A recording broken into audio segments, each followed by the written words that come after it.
Hey, it's Jeff Zito. Thanks for checking out another episode of the Celebrity Jobber Podcast, streaming on Spotify, iHeart, Apple Podcasts, wherever you listen to your podcast.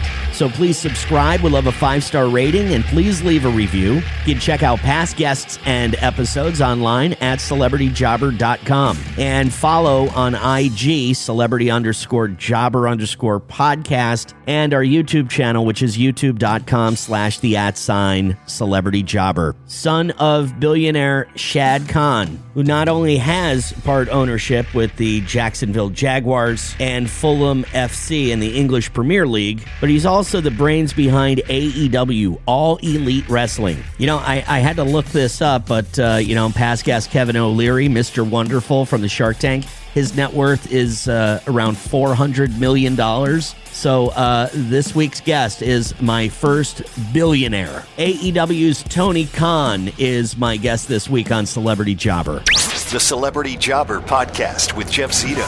If you like what you hear, please subscribe, give a 5-star rating, and leave a review. Check out all our past episodes on Apple Podcasts, Spotify, or wherever you pod. What if these celebrities weren't famous? What would they have become? What was their first job? We're about to find out. Hey, Tony, how are you? Doing fantastic. Thanks for having me on. Listen, thank you. I think this is the first, I think you're my first billionaire I've ever spoke to. So it's pretty cool. You know, I was looking up, I have a podcast about everybody's jobs, and Mr. Wonderful, Kevin O'Leary, I just looked up. He was about 400 mil. So I thought he was close, but this is it, man. I'm glad to have you on. Thanks for having me. Absolutely. So tell me a little bit about growing up. You're from Champaign, Illinois. Tell me a little bit about Champaign, Illinois, if you don't mind. Sure. I'm from Champaign, Illinois, which is a town that is the home to the University of Illinois. My parents went to the University of Illinois, and my father started working there after school, and that's where my family settled, and that's where I was born. I grew up there going to the Illinois football and basketball games. We've been having some good success with the Illini recently in football and basketball. And it's a big part of my life. And I grew up watching Illini football, basketball, and wrestling. And the first time I ever went to pro wrestling was in Champaign, Illinois. The first main event I ever saw was 1991 summer when I was 8 years old. I saw The Ultimate Warrior versus The Undertaker. Oh, and my dad was not a wrestling fan, but he was very cool about, taking time out of his very, very limited free time that he had, working 12, sometimes 14, 15-hour days and being on the road, traveling for work all the time. It was really very cool with him to take time out of his schedule to take me to wrestling. And that's where I first dreamed of the idea that became AEW, to start a pro wrestling promotion. It was really dreamed up in Champaign, Illinois. That's crazy. So let's go back to your love of wrestling. I wanted to mention just first and foremost here that AEW Collision at the RP Funding Center in Lakeland, Thursday, October 2nd, airs on TNT, streams on HBO Max, and tickets are still available for the event. But Tony, your love of wrestling, when you started to tell me about your first main event, was in 1991, The Ultimate Warrior and The Undertaker in Champaign, Illinois. Tell me, what was it? What wrestler was it? When was it that you got really locked into wrestling? Because I was a huge fan of wrestling, the same era, a little earlier, maybe early to mid 80s, Hulk Hogan, the Iron Sheik, Big John Studd, Hillbilly Jim, Mr. Wonderful, Paul Orndorff. Those were my guys.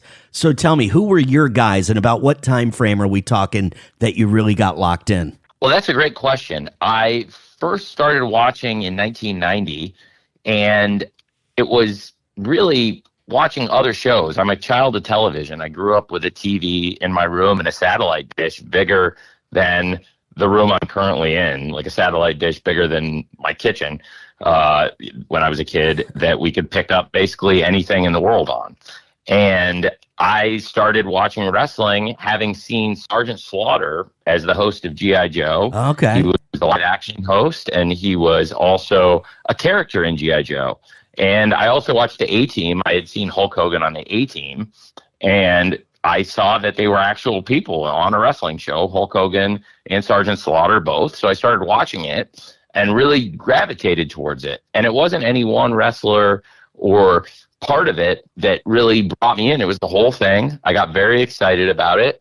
And I started reading and watching as much wrestling as I could, watching more shows, learning about wrestling, reading about the era a lot that you talked about, even though I wasn't watching in the early 80s. And some of this was before I was born.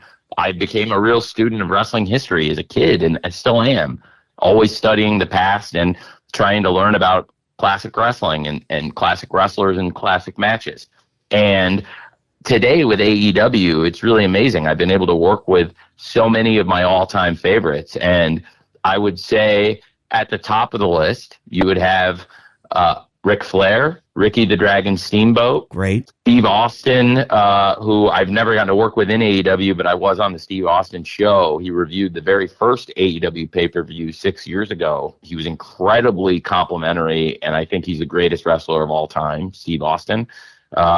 And I grew up as a huge fan also of Sting, who then I was able to work with in AEW, and we actually had Sting's retirement run. He did 3 years in AEW. He went out in such grand fashion just last year at AEW Revolution, and I think that's one of our proudest moments we've ever had in AEW, and that really brought it all full circle to me to stand there with maybe 3 of my favorites ever, could be my 3 favorites ever: Sting, Ricky Steamboat, and Ric Flair. The Celebrity Jobber Podcast with Jeff Zito. The Celebrity Jobber Podcast with Jeff Zito. Tony, you're telling me just a bit ago that you were, 8 or 9 years old when you saw your first wrestling match. Dad wasn't really a big fan. I can totally relate. My dad, same thing. Not real big fan, but he took me. But tell me, you said you got the idea for AEW when you were 8 or 9 years old. How is that even possible? Like, I can't even conceive. Give me more specifics. When you're 8 or 9 years old, you're thinking to yourself, I'm gonna form an alternative wrestling alliance to the other guys. What was your thought process at 8 or 9 years old? Well, I wanted to start a wrestling league, and I didn't have all the ideas, definitely didn't have the name AEW yet. But it's kind of amazing because this week we're celebrating the 6-year anniversary of Wednesday Night Dynamite. I first thought of wanting to be a wrestling promoter long before I really understood the ins and outs of the wrestling business, and followed it as closely as I could, dreaming of someday being a wrestling promoter and a wrestling matchmaker. And when I was 12 years old, it was not Google yet. It was like probably a search engine that does not exist anymore. It might have been Yahoo, which obviously does exist, but it also could have been like Ask Jeeves or Lycos or Hotbot. Whatever it was, it definitely was pre-Google. And I searched for, is wrestling real? Or, the equivalent of that. And I found so much. I learned a lot. I found a document called the RSPW FAQ, and it was the perfect time for me to find it because I'd been watching wrestling a long time, and it explained a lot of insider terminology of wrestling and a lot of aspects of the wrestling business that made sense to me, but I didn't know. And there was also fun nuggets of truth and fact in there, like, the Steiner brothers are real brothers, the Beverly brothers are not, and things like that. And I found this really interesting. It had a lot of real people's real names, not their wrestling names, and things of that nature. Terms that I had never heard until that day, like heat and angle. Right. And I really, just weeks after that, in 1995, when I was 12 years old, I started writing a wrestling show, and it was called Saturday Night Dynamite. And I've been writing that show now for over 30 years, and for over 6 years, it's actually been on TV. For the shows to be on TBS and TNT, that's incredible to me because I grew up watching wrestling on TBS and TNT every week throughout my childhood. And I mentioned all those great names I grew up on. But again, Ricky the Dragon Steamboat, Ric Flair, stunning Steve Austin. Yes. Sting, ravishing Rick Rude. I love him. Dustin Rhodes. And another one of the great things we've done in AEW that I was so proud of, after some injuries took a toll on us. The guy who stepped up at our biggest event ever in North America won the TNT championship. And I grew up watching wrestling on TBS and TNT. I grew up watching this guy. He's one of my very first favorite wrestlers, and it was Dustin Rhodes. Yes. Who's been wrestling now for over 30 years. I've been a fan of his for over 30 years. And I've gotten to work with him for over 6 years since the very first AEW show. And I was so proud that Dustin Rhodes was the one to step up and win the TNT championship after I grew up watching Dustin Rhodes for years as a huge fan of his. Long before he ever wrestled under the name Goldust, he was Dustin Rhodes. And it was really cool to have that moment as well. Dynamite is an idea that goes back to when I was 12 years old. Crazy. So to your point, yeah, it's something I really have always wanted to do. And I didn't necessarily, when I was 12, maybe know all the ins and outs to begin with, but I definitely knew a lot more when I was 12 than I did when I was 8. And by then, when I was 12, I started putting Dynamites together. And to be honest, I look back at them sometimes on some of these old shows, and I'm pretty impressed. I think there's some good stuff in there to this day. So yeah, I wasn't crazy as a kid. So it was some good ideas in there. The Celebrity Jobber Podcast with Jeff Zito. And Doug. Limu and I always tell you to customize your car insurance and save hundreds with Liberty Mutual. But now, we want you to feel it. Cue the emu music, Limu. Save yourself money today. Increase your wealth. Customize and save, we say. That may have been too much feeling. Only pay for what you need at libertymutual.com. Liberty, liberty, liberty, liberty. Savings vary. Underwritten by Liberty Mutual Insurance Company and affiliates. Excludes Massachusetts. Celebrity Jobber. So, Tony, the owner of AEW and Ring of Honor, you also have ownership in the Jacksonville Jaguars and Fulham FC in the English Premier League. You have ownership and executive roles. Before all of this sports executive ownership career, can you tell me what your very first job was? Well, I'll give you a paying job and then a non-paying job. Okay. My first non-paying job was I was an assistant basketball coach, and I kept the stats. And when I was a kid, I got more and more involved each year with the team. At the school I went to, the University of Illinois Laboratory High School, the award for dedication to basketball is called the Tony Khan Award. It has been since I graduated. When I was 18 years old, they created an award and named it after me, and they gave me the first Tony Khan Award. I won my own award. And when I was a senior in high school, the coach actually got very sick, and I coached the team that was made up of my friends from school. Right. And that is still a first I've never heard of anybody else doing. But that happened, and I have the book and the photos to prove it, and the signed card from the referees and everything. Right. And we won, and we didn't win all our games, so that was pretty cool. I volunteered briefly in college as a manager for Bill Self at the University of Illinois, and I really liked Coach Self, and he was dealing with so much. And I was like, an 18-year-old kid, and I was just getting out of school, and I wanted to go out and enjoy life. And so I didn't stick with that, and I ended up becoming a bartender. And that was my first paying job. That was your first paying job, was a bartender. Okay. Yeah, I was a bartender in college, and it was a great gig, and I really enjoyed it. That, and I was an intern at an engineering company and watching a lot of wrestling tapes that summer. Right. So I had 2 jobs in college. I was an intern in an engineering company in the day and a bartender at night, and it was a great spot. And I don't know if I can ask this question correctly, because what you do is not normal, right? As far as a lot of other people are concerned, you have these big jobs, right? Owner of AEW and Ring of Honor, ownership roles and executive roles with the Jags and Fulham FC. So can you describe a normal work day? Is that even, I'm sure that's not even a question, because it doesn't exist, right? There's no normality to your work day. There is a cadence that comes with a game day or a AEW show day. There can be unique days where there may be multiple events or multiple things happening on one day, but generally a game day is different than a non-game day. Certainly for AEW, a show day is different than a non-show day. I think that it really depends on what is happening that day. I have a relationship with Chris Jericho, and we're not best friends, but we live in the same town. And, so I first heard about AEW from him and also from Young Bucks on social media. I want to know when everything changed for you, like not necessarily a big break, but like, I became aware of Young Bucks and AEW probably in 2020. So like, when did it all come together and kind of explode? When did your life change? When did AEW become what it is today? Oh, I think from the very beginning. We did a huge pay-per-view event before Dynamite started. The only wrestling company to probably be able to launch with a sellout pay-per-view, the fastest wrestling sellout in the history of Las Vegas, for our very first show at the MGM Grand.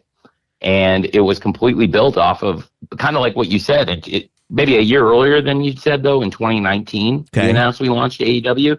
And there was so much buzz on this event. Before we had even done a TV show, we sold out. And we had multiple huge pay-per-views. And then in October, we launched the Wednesday Night Dynamite in 2019. I think it started being AEW right as soon as we announced it because of the fans. The fans embraced it. And then it really went to the next level 6 years ago this week when we started doing Dynamite. We had already had these great pay-per-views. We had a really hardcore, loyal following that was buying our pay-per-view shows before we had even put a TV show on. And then we launched the TV with Dynamite 6 years ago this week, and AEW has been running strong ever since. And I think it's been a huge part of my life every single week since then. We have not had any time off since Christmas of 2019. They gave us a week off Christmas 2019, and we haven't had one since. I wouldn't want a week off. I'm very proud that we've been going since New Year's Day 2020, and every single week since the end of 2019, there's been a new AEW show, a new Wednesday Night Dynamite, every single week. It's a workaholic. I mean, it's just really what it is. But, when you love what you do, that makes it easier to become successful. What do you think the biggest difference is, Tony? AEW and the other guys. What's the biggest difference? What makes you stand out? AEW is where the best wrestle. AEW has the best wrestlers, and we put on the best shows. If you look at the best pay-per-view shows this year in the world of wrestling, most of them were AEW shows. If you put out a top 10 of the top 10 best events in wrestling, it's just my opinion, but it's also an opinion shared by thousands and thousands of fans voting on these things. And with over 1 million fans that watch the show around the world, there's a lot of people that believe what I'm saying is true. I think if you took a top 10 events in wrestling this year, most of them would be AEW shows based on quality, because AEW is where the best wrestle. I believe that. And I also think that the quality of the shows, the rivalries, the stories, it's all better than it's been ever in AEW this year. And I'm really proud of that fact. I think that the quality of the wrestling stands above all else, but I also think that it's important to do some myth busting, because people have created myths about AEW that aren't true. Our best way to fight those is just putting on great shows week after week and letting our fans do the talking for us. Tony, I think you're a pretty nice guy, but you're known as, being a polarizing figure. Is that part of the shtick?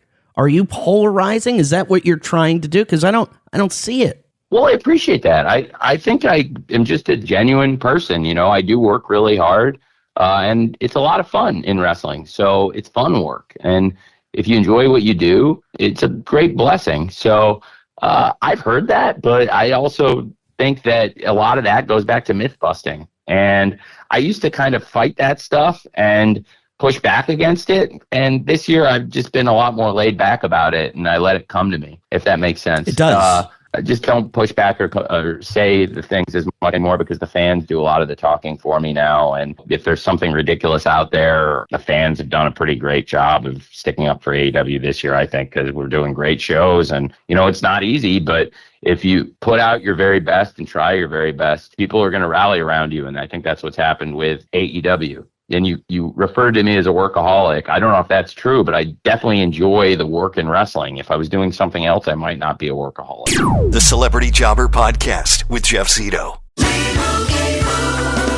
And Doug. Limu and I always tell you to customize your car insurance and save hundreds with Liberty Mutual. But now, we want you to feel it. Cue the emu music, Limu. Save yourself money today. Increase your wealth. Customize and save, we say. That may have been too much feeling. Only pay for what you need at libertymutual.com. Liberty, liberty, liberty, liberty. Savings vary. Underwritten by Liberty Mutual Insurance Company and affiliates. Excludes Massachusetts. Celebrity Jobber. You know, it's funny. We don't have much in common, Tony, but I did take a few bumps in the squared circle from Road Dogg Jesse James before he beat the hell out of me before my friend Diamond Dallas Page came to my rescue. There's a famous video of you during draft day. Was it maybe 2024? Where the Jags are coming up to draft, and there's a video of you in the draft room with neck brace on because of a pile driver the night before. You were telling me you always dreamed of being a wrestling promoter. Ever dreamt of getting in there full time? Not particularly. I never really wanted to be a pro wrestler. I did want to do things in wrestling. To be honest, if it wasn't being a wrestling promoter, what I really wanted to do was be a manager and talk and take bumps and sell and do stuff like that and not really be on offense in wrestling. Right. I have no offense. I don't want to be on offense. I would rather be defensive. But yeah, I mostly really wanted to be a promoter and a matchmaker for the really most of my life as a wrestling fan. But I never really saw myself being a wrestler because I'm not the tallest or the strongest, most imposing person. I'm not the fastest. So all these things would preclude you from especially when I was growing up, there weren't as many wrestlers that are under 6 feet tall. Right. You know, now actually many wrestlers around the world in all the companies are pretty similar height to me, you know, which is funny, another myth bust. I don't know who put out on the internet my height, but I'm like almost 5'10" and 5'9.5", but that's not what you would see on the internet. Right. So I don't know who put that out, but if you look at photos of me next to wrestlers, I'm the same size as a lot of them. But, you know, being 5'9.5" is not going to get you into pro wrestling in the 1980s. Right.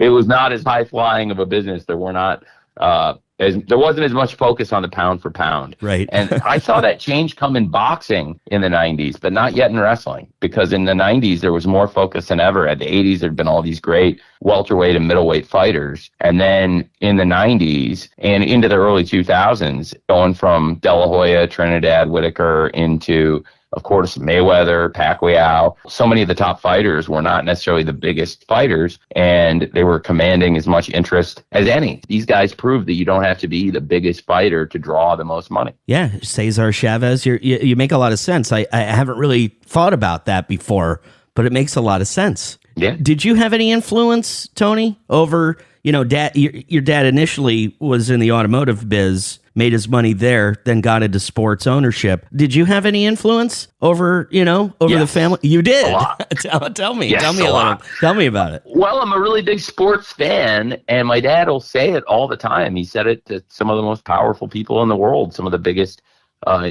media figures in the world, that really my dad liked football, but going to the games and taking me to big sporting events was something that he started doing more and more as a dad. You know, he would go to the Illinois football games, but we started going to a lot of NFL. We would check out the Bears, the Colts, and went to different games.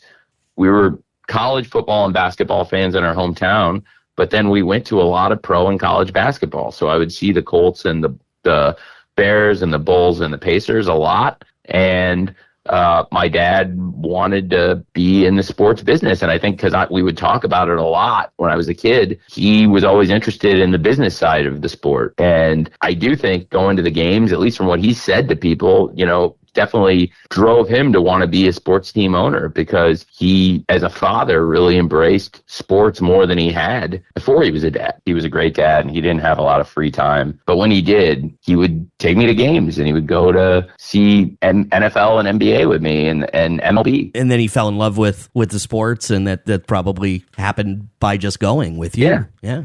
I definitely think going to the games made him want to be more involved in it, and that got him more and more interested in it. And I'm sure it's something that deep down, a dream he always had. But when it's come up, he said, yeah, being a dad and going to all the games really made him want to do it more and more. So I thought that was cool. I think it's cool too, man. I tell you, your time is valuable. I really appreciate your time. You've given me more than you should have, and I probably took more than I should have. And but I appreciate it, Tony. Once again, AEW Collision, RP Funding Center, Lakeland, Thursday, October 2nd.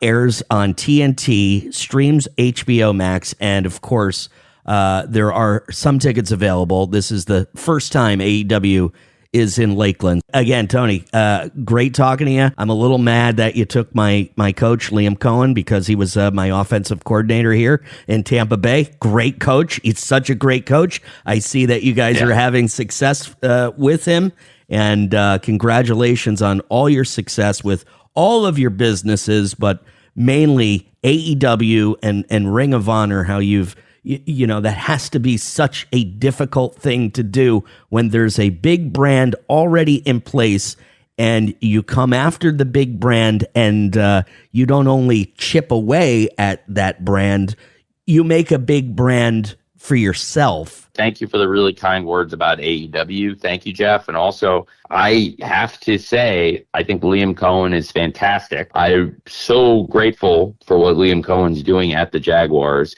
It's a real blessing to work with such a brilliant coach as Liam Cohen, and somebody who has the respect of every single person in the organization. We have a great group here with the great young GM, James Gladstone, who's one of the sharpest minds in football and such a quality, high-integrity person. Tony Baselli, the Hall of Fame legend, bringing all of his experience with the Jaguars and Jacksonville and in the NFL. And together with those three guys, Liam and Tony and James, I think we've got great leadership here right now, and I'm really blessed to work with those guys. And I'm glad you brought up Liam. I know people in Tampa have a lot of respect for him, and he's made a lot of fans in Jacksonville too, and I'm a big fan of his. And I really appreciate you, Jeff, giving me the opportunity to come on and talk about AEW. Awesome, Tony. Again, congratulations on 6 years of Dynamite. Congratulations on all your success with the Jags and AEW. And again, I really do. I know your time is valuable, so I really appreciate it. Thank you so much, and have a great day. Thank you, Jeff. See you, man. Take care. So think about it for a minute. The WWE, a huge wrestling brand. It's been a huge wrestling brand for as long as I've been alive. And I do remember in the 90s, there was WWE and there was WCW. Ultimately, those two brands couldn't live. So Vince McMahon ended up buying WCW, and then it ended up going away. Tony Khan had a dream since the early 90s to become a wrestling promoter. Not a professional wrestler, but a wrestling promoter, the boss of Vince McMahon. Now, I'm sure you could say with his father being the principal owner of the Jacksonville Jaguars, he had some money to put into AEW to get it going. And when you have a lot of money to get something going, it fuels that company in the beginning when it's in the red. And then all of a sudden, if it's a good enough brand, it survives the beginning, it kicks in, and it gets rolling, which I definitely think is the case for AEW. I mean, I'm not looking at their books or anything, but I can pretty much guarantee you that Shad Khan, the father, wouldn't be dumping money into a failing business 6 years straight. AEW with 2 successful TV shows, which is definitely key for survival in the world of professional wrestling. And to get ratings on TV, the wrestling must be good. And it is. first real job was a bartender, but he also talked about volunteering to be a basketball coach when he was in high school, then interned for Bill Self, who at the time was the head coach of Illinois. Obviously, he's been the head coach of Kansas for the better part of 20 years now. He also interned at an engineering firm while in college. So, Tony didn't grow up a lot like us. When I mean us, I'm thinking there's not too many billionaires listening to this right now. And by the way, no shade whatsoever. Your parents are who they are. Shad Khan, a Pakistani immigrant, moved to this country in the 60s, went to college at University of Illinois, washed dishes for $1.20 an hour, and made his money in the automotive business. He is self-made, and I am sure 100% without a doubt, he has taught his children a very strong work ethic. And anyone that says differently about Tony Khan is probably just coming from a place of jealousy. Interesting guy, billionaire Tony Khan, with ownership in the Jacksonville Jaguars, Fulham FC, the English Premier League, and of course, the brains behind AEW, All Elite Wrestling, which he came up with the idea for when he was 9 years old, basically by going onto a search engine and asking, is wrestling real? Thank you so much for checking out another episode of the Celebrity Jobber Podcast. Streaming on Apple Podcasts, Spotify, iHeart, wherever you listen to podcasts. Please subscribe. We'd love a 5-star rating, and please leave a review. And again, thank you for listening. See you next week. I'm Jeff Zito.